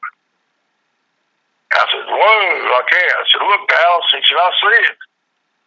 So anyway, it was like hovering, you know, and had different color lights on and everything. It wasn't no helicopter or airplane or all that kind of stuff, or blimp or whatever, you know, or weather balloon and all that kind of bull. And so anyway, it went way back in the woods. Just shoot, it was going. You know what I'm saying? Yeah. And it come right back as fast as it left almost. It was hovering over the thing there. Well, I'm just speculating, okay? I mean, I can't prove this. I'm just speculating. The Bigfoot was walking towards that spaceship when it was hovering over top of Pine Grove. Well, I don't know if it got in a spaceship and Bigfoot got in that spaceship or what. I don't know what was going on there. Didn't see him no more that night after that happened. And you can see, we was close enough, and we had night vision goggles looking at it, and you can see it real good. And so you ain't supposed to point night vision goggles at any kind of bright light, you know what I'm saying? Yeah. Because it'll bust that bulb in there, that tube, you know what I'm saying? Oh, yeah. But evidently, it didn't hurt ours, and we pointed it, and you can see that spaceship really good. Because you know how them things work, they look like daylight when you use them things. You know what I'm talking about. Yeah, right, yeah. Anyway, I've got a seat pair. You can see little creature-looking figures standing in the window. You can see them. I mean, they was creatures, some kind of creatures, or what do you want to call them, you know, space people, or I don't know. How far away was it? Out the windows. And all of a sudden, it just lifted up, went to the right of the Earth's atmosphere and disappeared in the thin air like it wasn't even there. And I had a whole roll of film on the camera. And I wasn't scared, but I was just so excited and everything. It scared me. And I should have grabbed my camera and started taking pictures and got that spaceship on film, you know what I'm saying? Right. I wasn't thinking. And I told Dylan, I said, if I start taking pictures of that darn thing, I said, it might have zapped us. Hey, I've seen things in the sky. I don't know. I don't know if Bigfoot. My wife, she always thought that she thinks that Bigfoot comes from outer space. Yeah, I don't. Some kind that they brought space people, some kind brought those creatures down here on Earth. That's what my wife thought, you know. That's her opinion, you know. Well, that's her opinion about that. Right. I mean, everybody's entitled to their opinion. What do you think about that? Well, I've seen things in the sky before, too, like sitting over at my buddy's house, and this has happened a couple times, that'll just be going across the sky, like, really fast, and just pretty much come to a dead stop, take another angle, and take off like a blink of an eye. Now, I've seen stuff like that. I don't think... Yeah, we both have.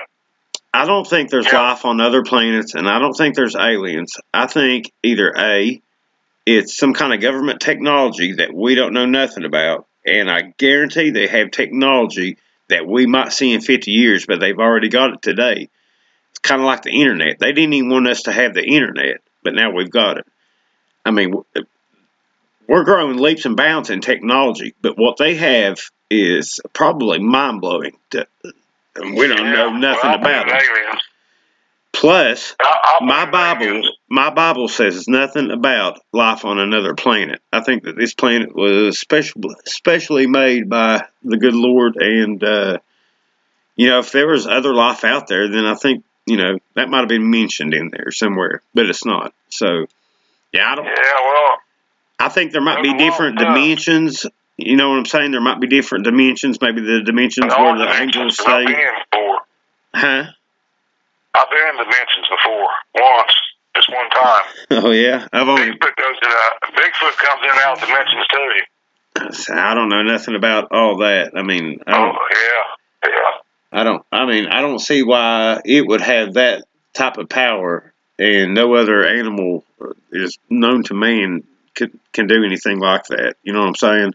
Well, I don't believe in aliens because that spaceship that I saw, it was a spaceship, and you can see figures standing in the window. You can see figures. There was some kind of human alien type creature, you know. Now I believe in aliens and stuff. Spaceships and stuff's real. I mean, that stuff's real. There's other life out here in this universe besides us. Yeah, I don't know about all that, but I mean, you know, I guess anything's possible. Like I said, 5 years ago, Bigfoot wasn't real. Now it is. Yeah. But there's other life out here besides us. Yeah, I mean, I don't know. It seems like that would have been mentioned. That Bible only goes so far. The Bible we got. But there's books and books and stuff that Jesus did on earth that's not in that Bible, you know. Yeah, but that Bible is the inspired word of God. I mean, and I understand that there's extra canons out there that's, you know, other books that talk about the subjects and stuff, but, I mean, you know, I kind of take that with a grain of salt, and, I mean, there's only one inspired book, and it mentions nothing about any of that. Bible, but there's things that ain't there been put in that Bible, and you couldn't read it. There'd be so much in there. Well, I mean... There's a lot of things that God did that he didn't put in that Bible, you know.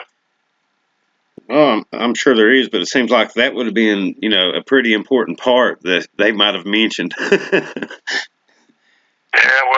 they ain't going to put down there about aliens or nothing, because it meant, well, there's stuff there more or less about aliens, and more or less is not, they don't come right and say it, but there's stuff in that Bible that pertains to aliens and things.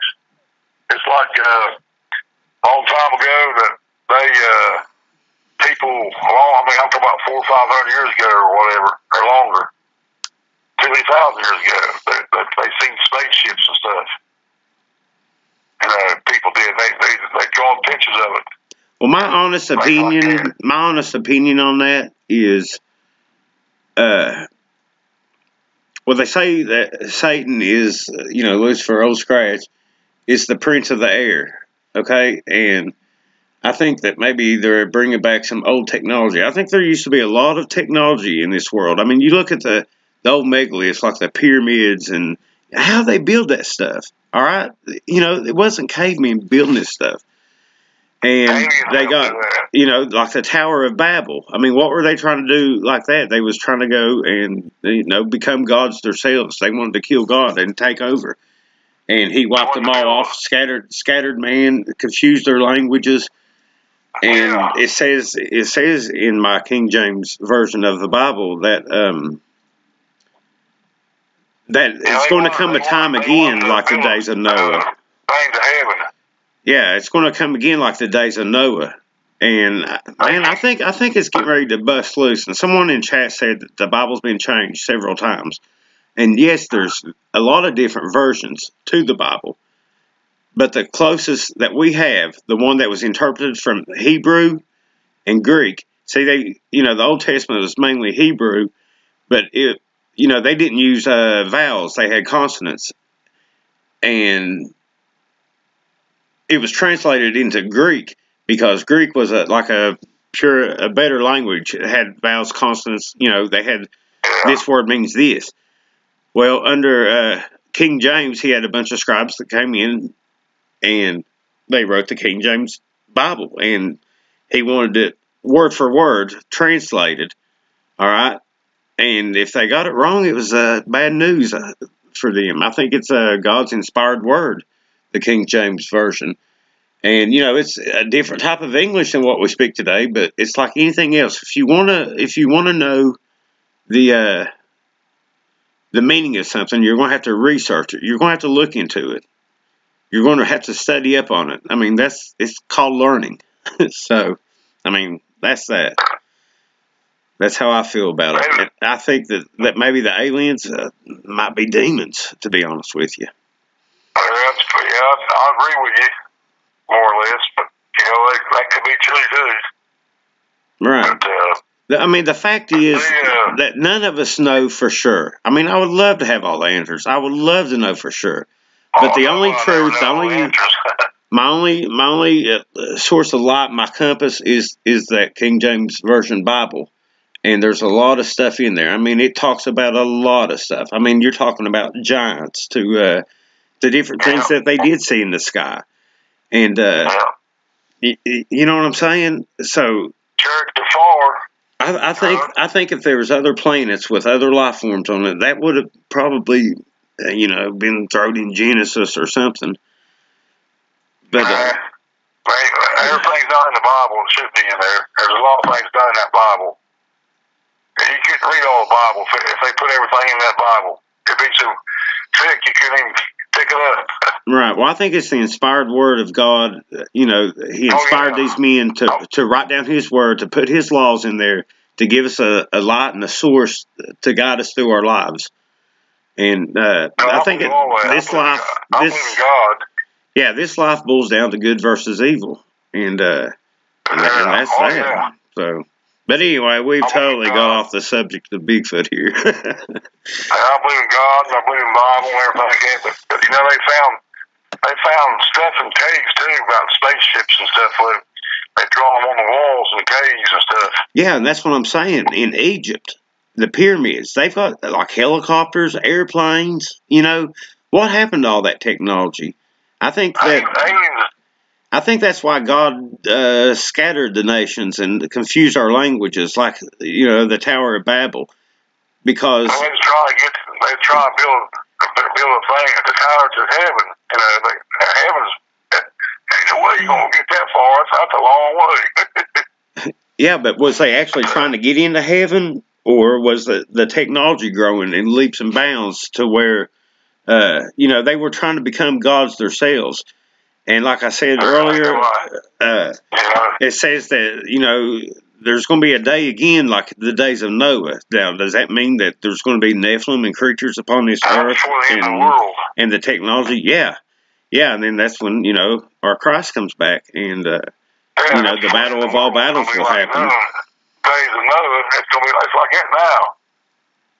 But there's only one God, and, one true Bible, and all that stuff, but aliens want to help build them pyramids and stuff. Well, I guess we'll know whenever we get to the other side. Well, something did. Something. I mean, if you look back in the Nephilim, if you go in, like I said, study up on it, I mean, we've got so much information at our fingertips nowadays that but it's also confusing, and, anybody could put anything in there, and it don't have to necessarily be true. So you got to kind of use common sense whenever you look through some of this stuff.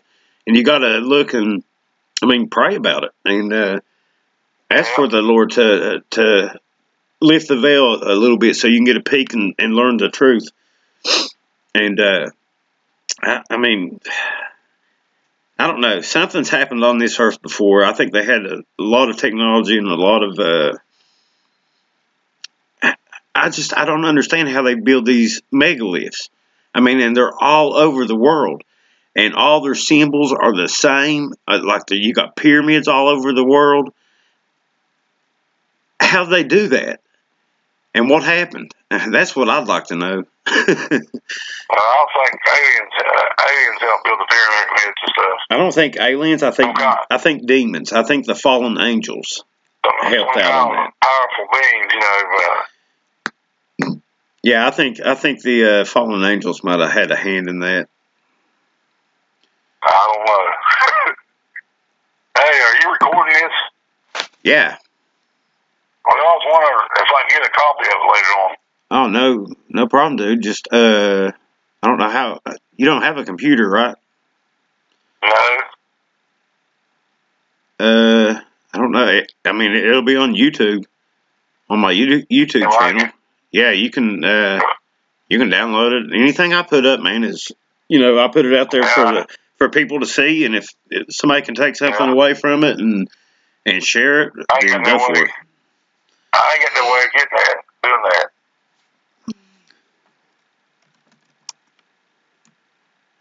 Well, I mean, I get a copy of it.